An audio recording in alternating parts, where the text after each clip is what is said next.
Bismillahirrahmanirrahim. Assalamualaikum warahmatullahi wabarakatuh. Sebelumnya, saya mengucapkan terima kasih kepada Panitia Seminar Nasional BPM Universitas Muhammadiyah Yogyakarta yang sudah memberikan kesempatan kepada saya untuk mempresentasikan hasil dari pengabdian yang sudah kami lakukan. Hari ini, saya Saptanti Harimurti ingin mempresentasikan hasil dari pengabdian yang sudah kami lakukan, yang kami juduli Dagu Sibu di era COVID-19 bagi kader kesehatan Lasismu Pengurus Sedayu. Baik, ini adalah materi dari presentasi yang akan saya sampaikan. Akan saya mulai dengan latar belakang, kemudian saya lanjutkan dengan metode, hasil, dan akan saya akhiri dengan kesimpulan.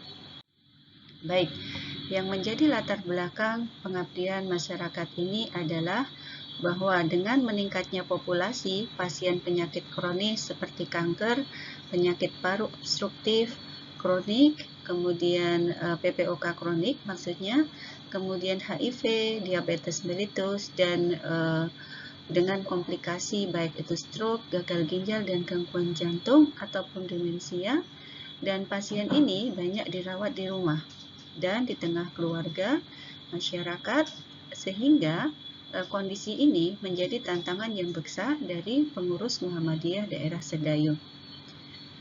Kemudian, sejalan dengan itu, Gerakan Dakwah Muhammadiyah Sedayu di bidang kepedulian sosial dan kesehatan baru saja dirintis November tahun 2019 dengan dibentuknya Lasismu PCM Sedayu. Nah, Lasismu PCM Sedayu masih memiliki beberapa keterbatasan seperti sumber daya manusia, rancangan program, dan jejaring kerjasama dengan amal usaha Muhammadiyah lain. Dengan latar belakang, dengan meningkatnya banyak pasien yang dirawat di rumah, kemudian dengan adanya keterbatasan pengurus Sedayu dalam hal SDM hubungannya dengan kesehatan, maka dengan latar belakang tersebut dibentuk kader kesehatan yang paham cara penggunaan obat yang baik, sehingga akan mendukung perawatan pasien di rumah. Nah, untuk memahamkan penggunaan obat yang baik, maka para kader kesehatan itu diberikan pelatihan tentang Dagu Sibu. Apa itu Dagu Sibu?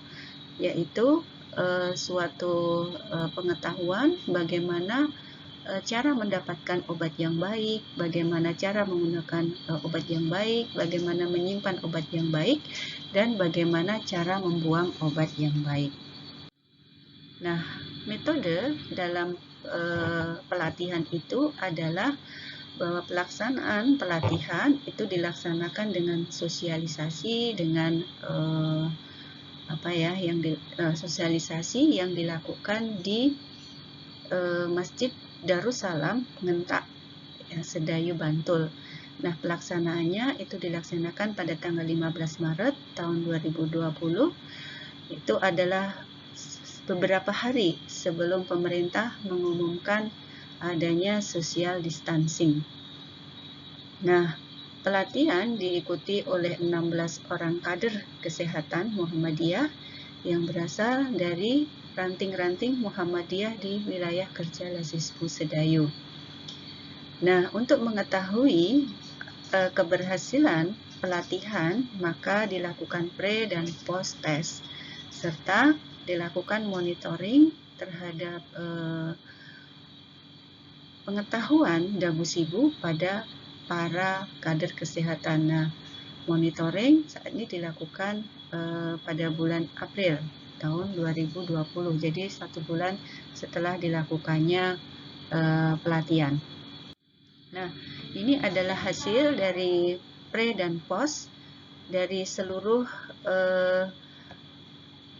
kader kesehatan, dari 16 kader kesehatan. Di sini bisa kita lihat bahwa ini adalah hasil dari pre-testnya, kemudian ini adalah hasil post-testnya. Jadi terjadi peningkatan jawaban yang betul dari pre dan pos yang sudah dari tes yang sudah kami berikan, dan kami sampaikan bahwa soal yang kami berikan itu adalah sama antara pre dan pos karena kami ingin mengetahui peningkatan pemahaman. Nah, di sini kita bisa peroleh rata-rata peningkatan kemampuan dari pemahaman untuk Dagu Sibu itu meningkat 9,57%. Gitu. Di sini juga ada data-data dari para kadernya, mulai dari jenis kelamin, kemudian umur, pendidikan, kemudian pekerjaan dan penghasilan dari para kader. Untuk detail dari usia para kader, ini adalah paling banyak adalah dari golongan dewasa akhir menurut Departemen Kesehatan tahun 2009. Kemudian untuk jenis kelamin memang didominasi oleh perempuan. Kemudian untuk pekerjaan ini memang sebagian besar para kader ini adalah pegawai non swasta, adalah swasta dan bukan bekerja di dunia kesehatan. Itu. Kemudian untuk pendidikan ini sebagai kelompok terbesar itu adalah SMA, dan untuk penghasilannya itu yang terbesar adalah memang kurang dari 500.000 rupiah per bulannya. Jadi mereka itu adalah ada yang usaha jual gorengan, ada yang usaha di rumah gitu ya, warung dan sebagainya. Nah, ini adalah kesimpulan dari hasil pelatihan. Jadi, hasil pembimbingan Dagu Sibu kepada para kader kesehatan di wilayah kerja Lazismu Sedayu itu meningkat pemahamannya tentang Dagu Sibu sebesar 9,57%.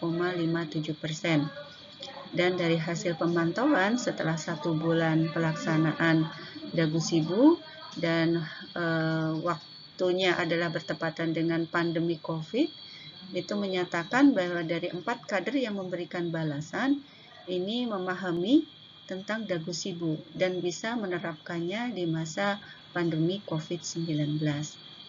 Nah, kemudian sarannya adalah bahwa kami tetap akan melakukan pemantauan tentang update Dagu Sibu ini ya, dan akan dilaksanakan secara reguler. Nah, ini kita sudah membuat WA group di mana ketika para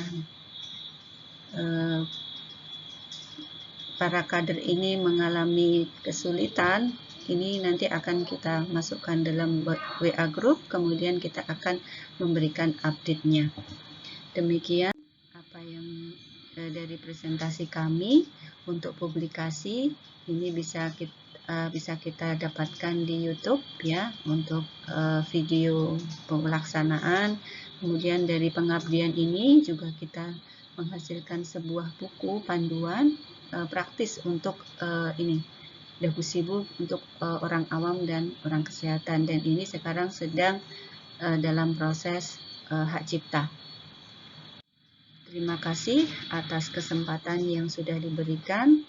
Wassalamualaikum warahmatullahi wabarakatuh.